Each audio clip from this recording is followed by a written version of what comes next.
2025 releases, who's ready? I am. That was the stupidest thing I've ever done. Yo, what's up everybody? Today we're here talking about... I was channeling 13-year-old JoJo Siwa there, sorry about that. Okay, hi. I'm back again, like I said I would be. You remember when I was like, no, don't worry, I'm gonna post this year. Here I am again. This time to talk to all of you about 25 books that I am highly anticipating that are coming out in 2025. There's actually a shit ton, a crap ton of good books, it seems, coming out. Like, what's going on? I don't know. Like, I thought art was dead, but here we are. I'm kidding, that's dark. I'm just scared about the future, you know, with AI and the scary political regime that's happening and all. Who knows what's gonna happen, but for now we have these books and I'm so excited. When I was doing my research, I was like, how am I supposed to limit this to only 25? Like, I could have done more, but what the hell do I look like? It took me long enough to script out descriptions for 25 of these, let alone 50. So many books, and you've probably seen a lot of videos talking all about a ton of books. So here's just another one of those. So I guess we'll just get into it. Yeah, get into it. I should have put them in order when I was doing my script, like, you know, order of release date. I did not do that, so bear with the chaos of them not being in chronological order. God forbid, you know. I'm not perfect. I'm only human after all. Don't put the blame on me. Even though it's literally only my fault ever. I'm also a lazy human. Let's get to the list. Okay, let's go. The Emperor of Gladness by none other than the Ocean Vuong. He's back with a new novel, and that's really exciting. I think I read On Earth We're Briefly Gorgeous back in 2021 or something like that. I don't know, all the years are the same at this point. And although the narrative of the story wasn't my favorite, it was his prose and grasp on words that really did me in. Like, I was like, oh, I love this guy. As we all know, like, poets make the best authors. So I am simply sat for this one. I'm here, and this narrative sounds a lot more intriguing and like right up my alley. This is the type of stuff that I love. So what it's about is there's a 19-year-old boy, and he is not only contemplating suicide but seconds away from doing it, and an old lady comes by and stops him. She convinces him to attempt a new path in life, and she also happens to have dementia, so he becomes her caretaker. Does that not sound amazing? Like, in my opinion, this sounds like it could not possibly miss in the slightest. I love a good generational gap type story where it's like, you know, an elderly lady, like I said, and a 19-year-old boy. I also love, well, not love, but a compelling thing to me is when authors aren't afraid to go there, which this is what makes writing and books and all that so amazing, that the darkness that happens in life, like dementia. It's a very scary disease, and like I would like to see where it goes with like the suicidal ideation as well. Like, I feel like there's something to be said for those two paths right next to each other, if you catch my drift. I'm really excited to see where this goes, and I can't imagine Ocean Vuong disappointing. Happy-go-lucky stuff only. What do you mean? Another book. Oh, I should mention this. Some of these books have probably already come out, as it is January 26th, I want to say, when I'm filming this video. So I meant to do it weeks ago. Please bear with me. For example, one of those books is Water Moon by Samantha Soto Yambo. This came out January 14th. And I feel like everybody's talking about it. It was a book of the month book. It's fantasy, it's romance, it's mystery. It seems to have it all. Basically, it's about this woman who inherits this pawn shop, but it's not a regular pawn shop. Things get weird instantly. Her father goes missing the night that she obtains the pawn shop, and it's ransacked, and it's missing the shop's most valuable item. So she has to go on a fun little journey to find that missing item, and along the way, well, it's what an adventure is. It unfolds. She also meets this man as they all do. He's a physicist, and he's probably hot as fuck. So I'm here for it. I love the cover too. Like, I'm a sucker for covers like this, like the cityscape and the water, and any cover with water, I realize like I kind of love. Like, not just water, but like ocean or river or like flood. You know, everything about this sounds so good. If you've read it already, I'm jealous of you, I guess. I don't fucking know. And speaking of covers with floods on them, I feel like I can only think of one other one that actually this reminds me of. This book that I'm about to talk about reminds me of, because this one is All the Water in the World by Erin Kafal. Don't mind me with the names. I'm gonna pronounce them wrong. You can read. You'll see it on the screen. It's okay. Don't come at me.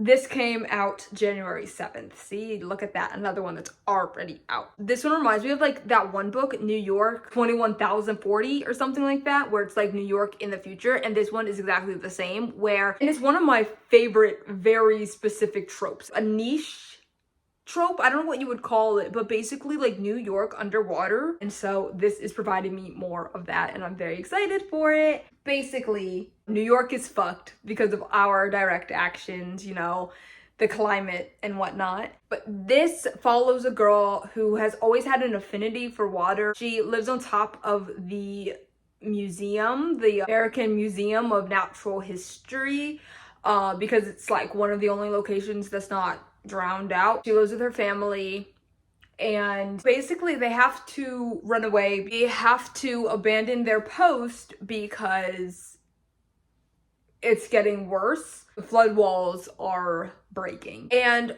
so they basically have to go on a journey. They have a book that has all the records and the lost collections, and they find other people, other settlements, and places where people have also adapted to the new life, and not everybody coped as fluently as these folks have. Let's just say that. So I'm very excited to see all of that and whatever it entails, because who doesn't love something way too real? I hope you can hear that banging. There's construction everywhere you turn in the place that I live nowadays, and it's really sad, but it's okay. It'll be fine. We'll be fine.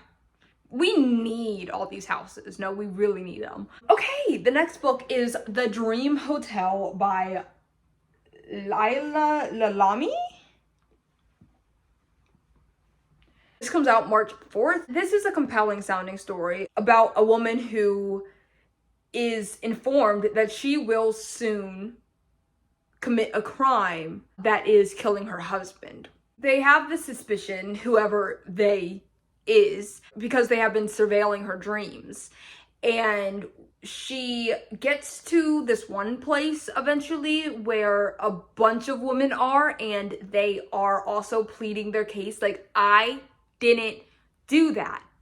I was never going to do that. Whatever the crime might be, she's in a compound with a bunch of other women vying for innocence. It sounds very interesting to me, hopefully, and I assume there will be a lot of talk about just like the realities of womanhood. Womanhood can feel like vying for the innocence of something you never even thought to do. Always. I just hope that there's like a lot of that conversation happening in this book. And I mean, it just sounds good in general. I love something with dreams.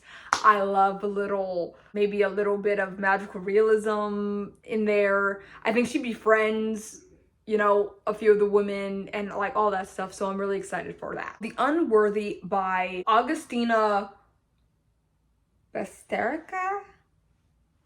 Don't look at me, please. I'm so bad at pronouncing things that I've never heard being pronounced before, okay? That's probably why audiobooks are my best friend. This also comes out March 4th. Look at that. That wasn't planned to have those two next to each other, but it's so cute that it is, right? This is from the same author as Tender is the Flesh.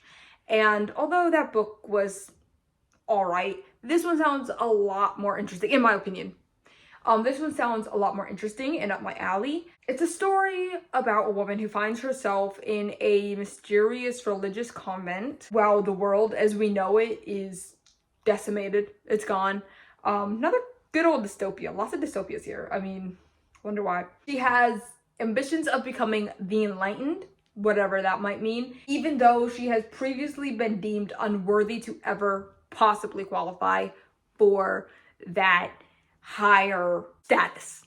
And with this next part, I'm going to use a direct quote just so I can get to the gravity of this story. This might happen a lot because like sometimes I was like looking at it, I'm like, I can't explain this better than this does. So here we are. It says, but when a stranger makes her way past the convent walls, joining the ranks of the unworthy, she forces the narrator to consider her long buried past and what she may be overlooking about questions about her own past, the environmental future, and her present life inside the convent. How did she get to the sacred sisterhood? Why can't she remember her life before? And what really happens when a woman is chosen as one of the enlightened? So yeah, say less. This is intriguing as hell to me, and I'm very excited to read it.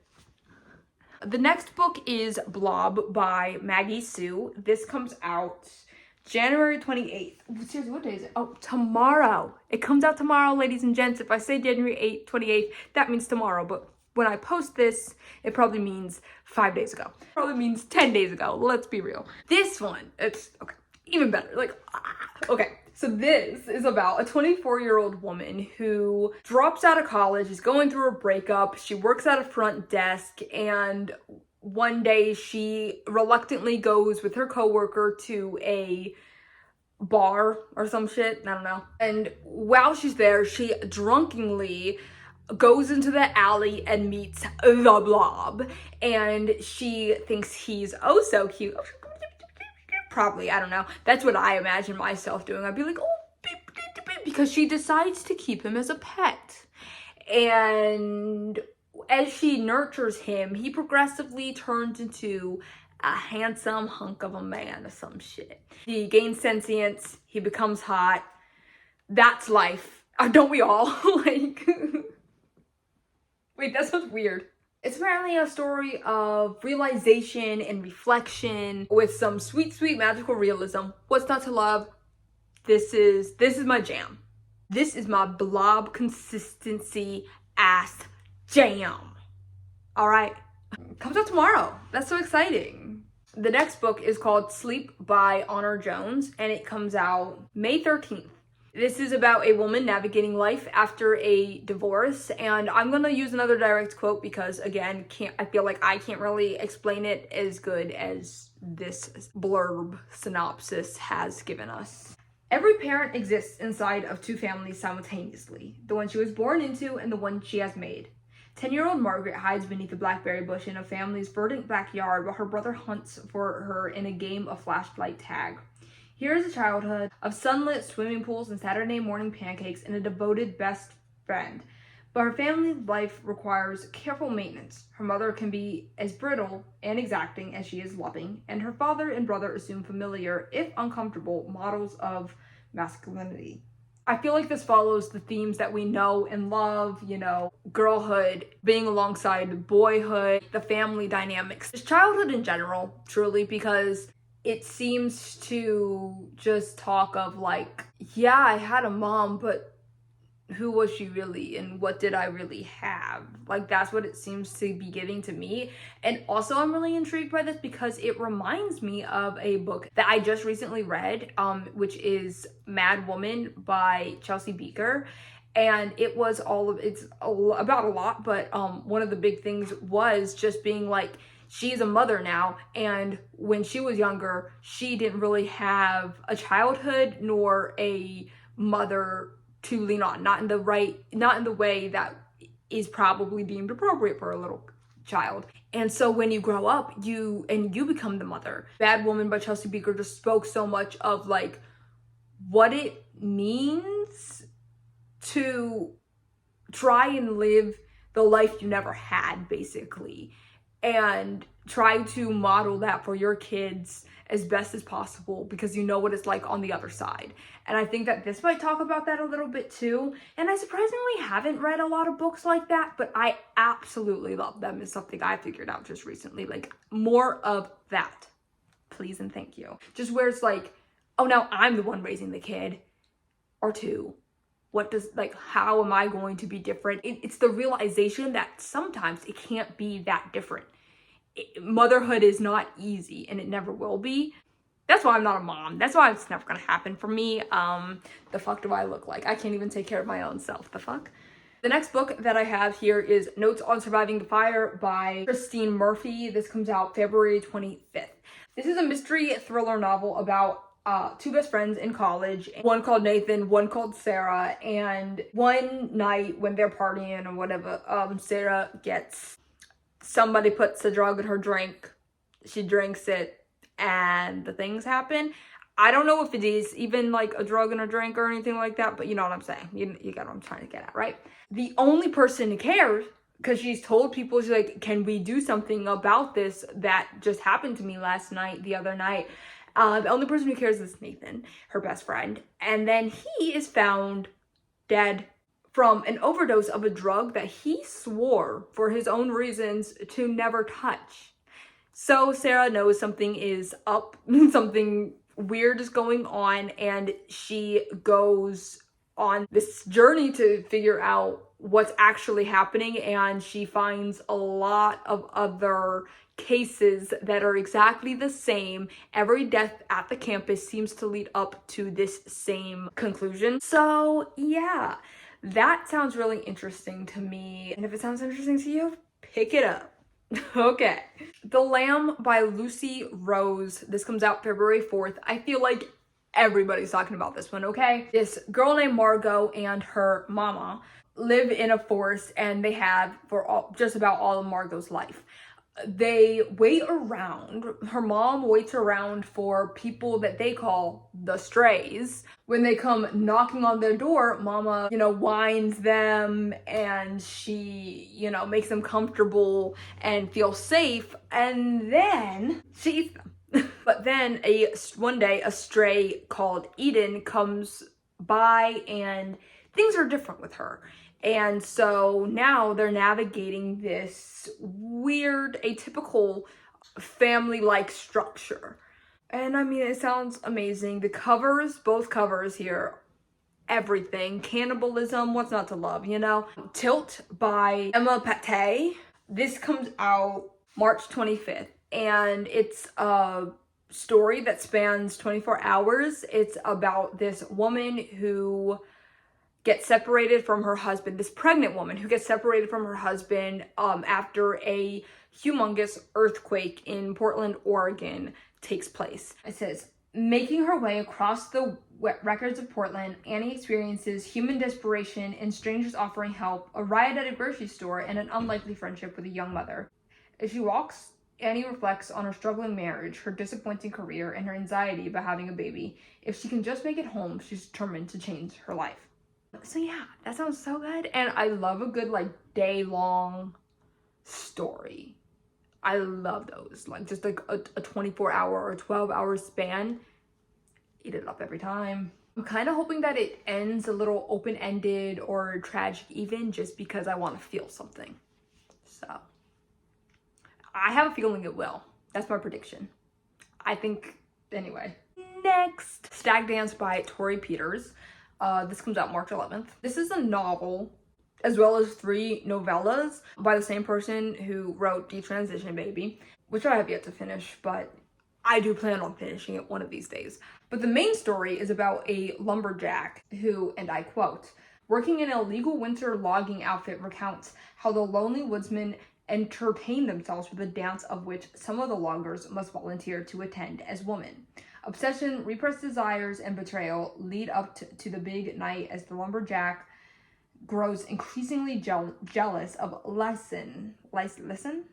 The prettiest young man in camp, weaving a surreal tall tale that questions the nature of transition. And that alone sounds super compelling. It's also mixed with 3 stories, like I said, that are just as thought-provoking in my opinion. One is a sci-fi, one is a romance, and one is like a mix of literary with some eroticism or something. I don't know, all covering the concept of being trans. So that sounds pretty cool.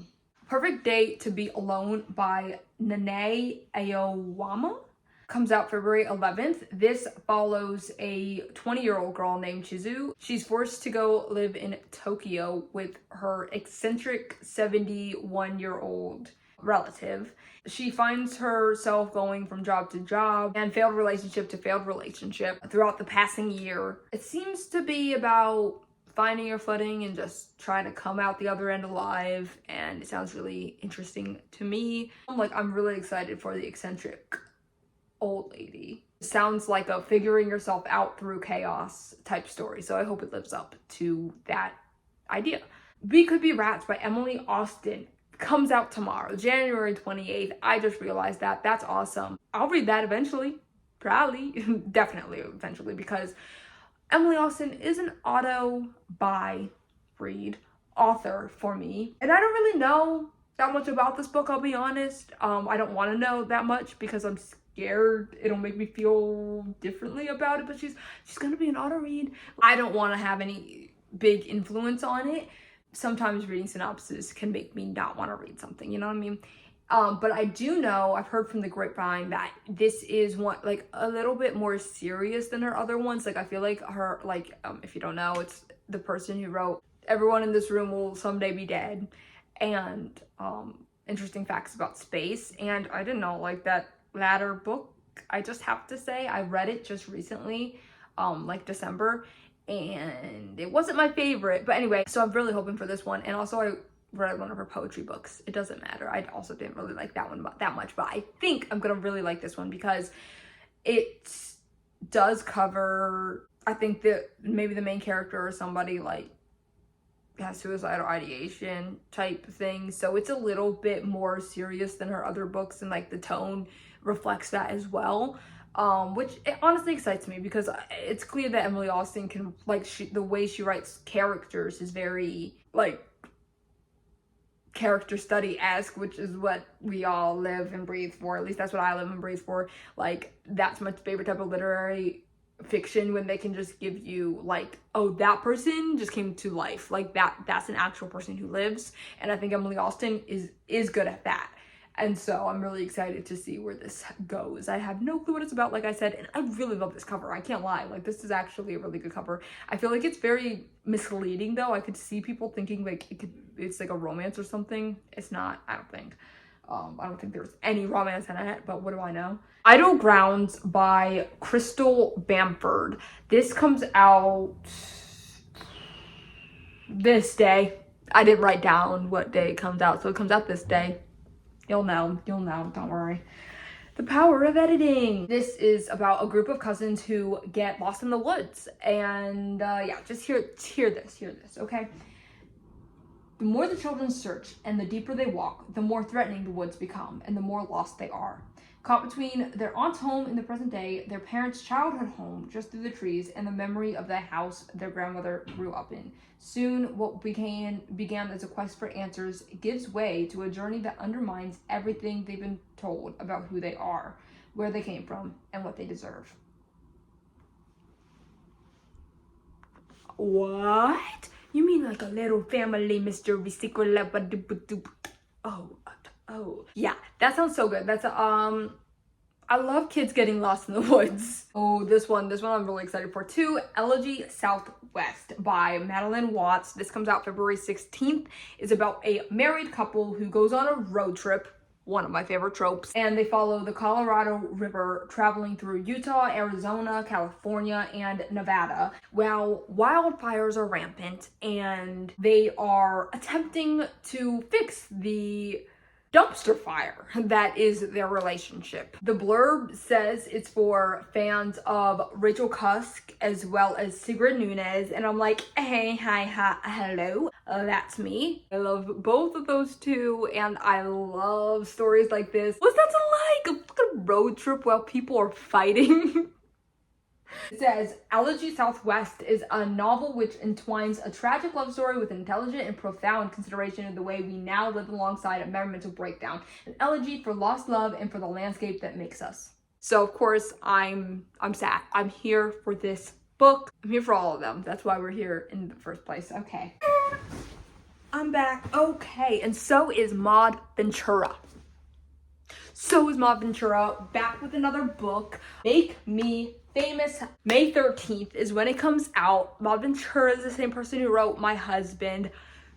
Excellent book, an amazing book, one of my favorites, mayhaps. Definitely one of my favorites that I read last year. So this is about a woman who is named Cleo, and she fulfills her childhood dream of becoming a mega superstar, a singer. This inevitably is not all that is cracked up to be, and she eventually loses relevancy. And so at the age of 33, she goes on a much needed break. She goes to a beach or something to record her 4th studio album. But while she's there, she has a moment of reflection. She looks back on her years of stardom and also has the realization that the past 6 months have been like awful for some reason. I'm excited for that. This sounds like what I wanted the movie Pearl to be like, because from seeing the ads or the edits or whatever have you, and then when I first saw it, like, I thought it was gonna be like, oh, she actually got really famous, but then she had like 1 ounce of rejection and that's what took her off her train.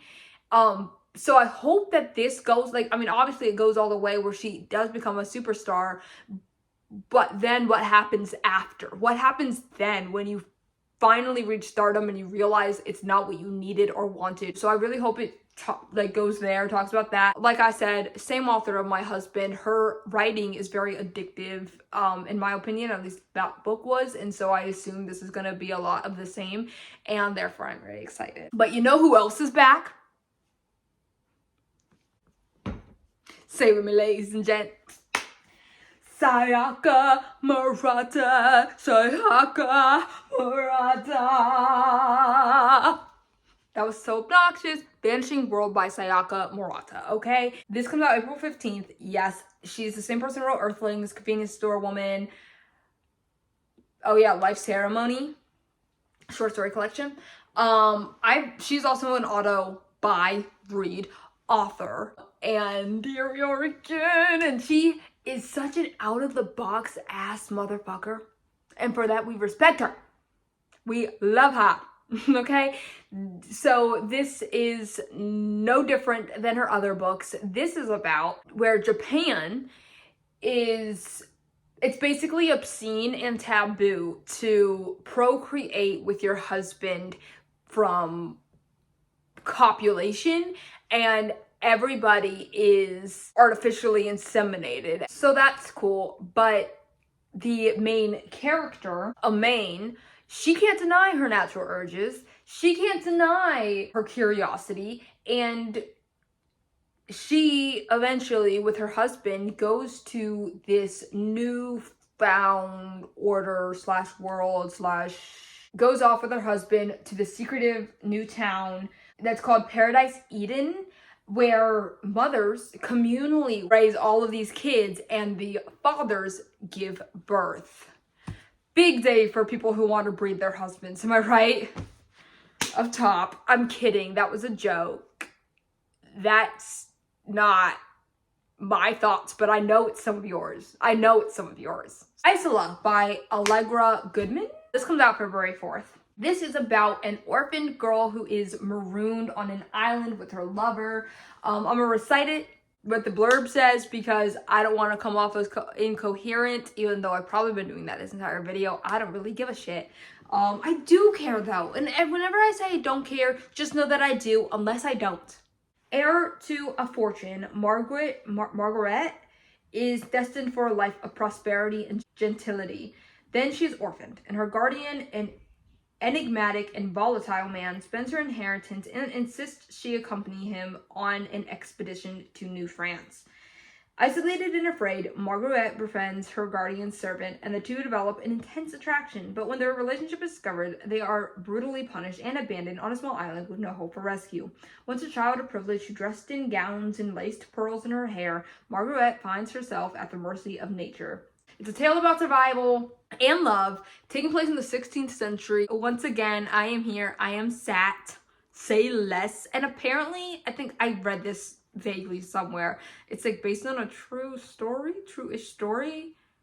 So that's cool. The more you know. Loca by Alejandro Heredia. Heredia.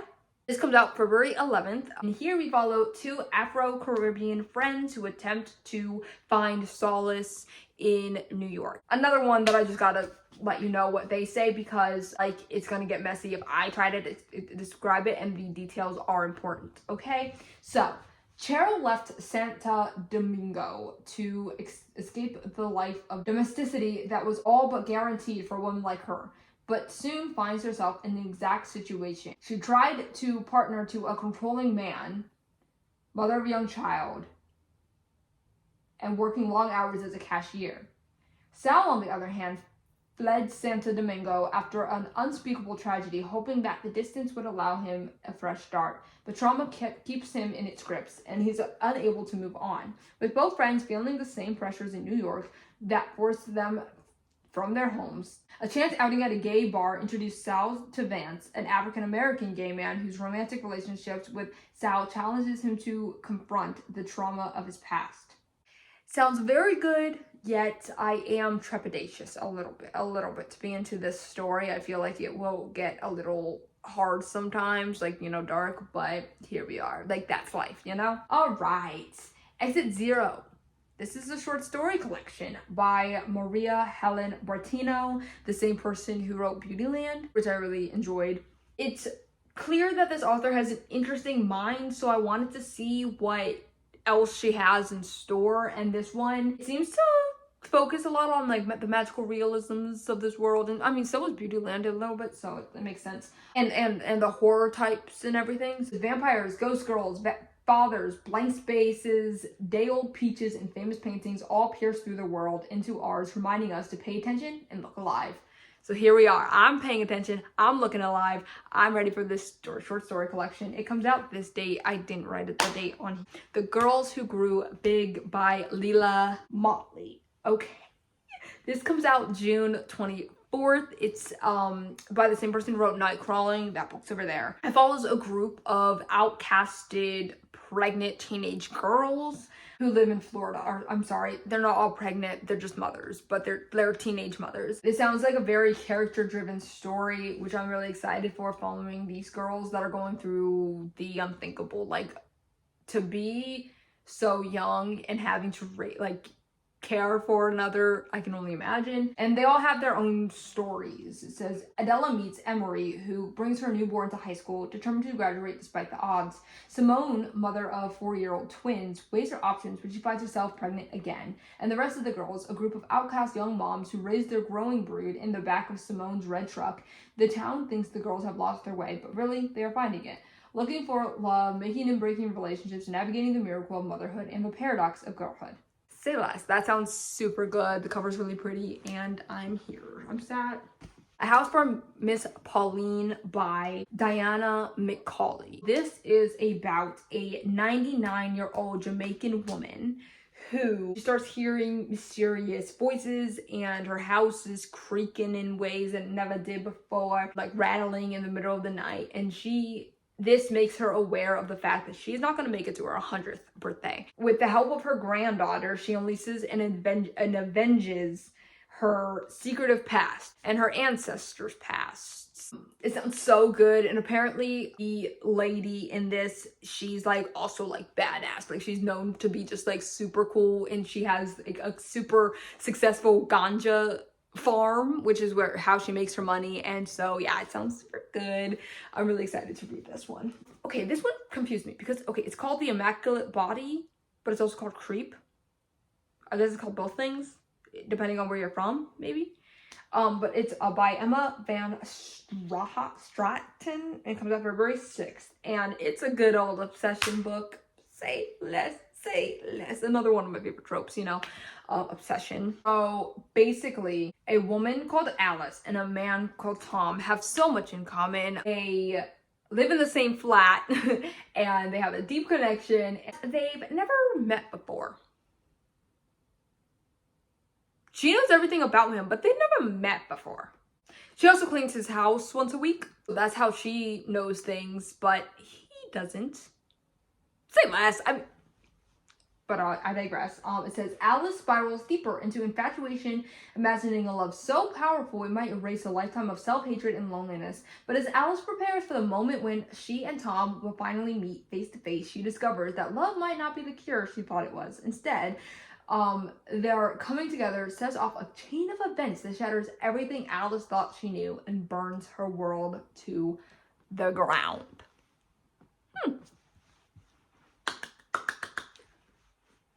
You know I'm gonna be eating that one up. Okay, next. The Hounding by Zenobi Purvis. These are interesting names, no? Okay, I'm sorry. I'm like, yeah, you do sound like a motherfucker who's just writing literary fiction on, like, what is going on? Zenobi. August 5th. I try not to make fun of people's names or anything, or not, it's not me making fun, but I try not to, like, talk about people's names because I think I have kind of a weird name. Kai is not my birth name. Well, neither is but my other two names that I've had, because I was saying neither is the one that I grew up with. That was also not my birth name. Well, my birth name is also weird, and then my changed name. Yes, I've had 3 names in my life. Shut up. Was also interesting. So I'm not making fun. Sometimes people are just so creative. Okay, so this is about a village who is convinced that these 5 sisters have the ability to turn into dogs.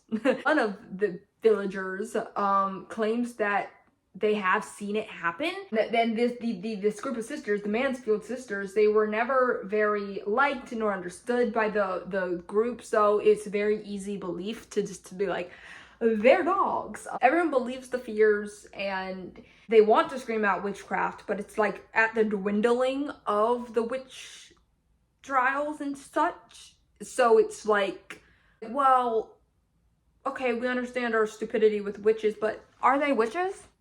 So it sounds really interesting, and this cover is so good. So last book I have here is Glyph by Ali Smith. This comes out February 6th. Okay, I'll bite. I've only ever read one Ali Smith book. I've been meaning to read more, don't get me wrong, but this one sounds so good, I can't not read it, okay? Reading straight off because nothing else, especially not me, could explain it better, I fear. An uncertain near future. A story of new boundaries drawn between people daily. A not very brave new world. Add 2 children and a horse from a Scottish word meaning a transient moment, a shock, a faint glimpse. Glyph explores how and why we endeavor to make a mark on the world. In a time when Western industry wants to reduce us to algorithms and data, something easily categorizable and predictable. Smith shows us why our humanity, our individual complexities matter more than ever. We love a good dystopia, and we love a good social media electronics commentary, so I'm super excited for this one. And you know, Ali Smith is such a seasoned author, what's not to like? And with that, we're done with this video. Yeah, so that was a lot. Thank you for watching, and drop down in the comments what your most anticipated 2025 releases are. Thank you for watching to the end. I hope you have a great day. I hope you have an amazing day. I won't, because now I have to edit this.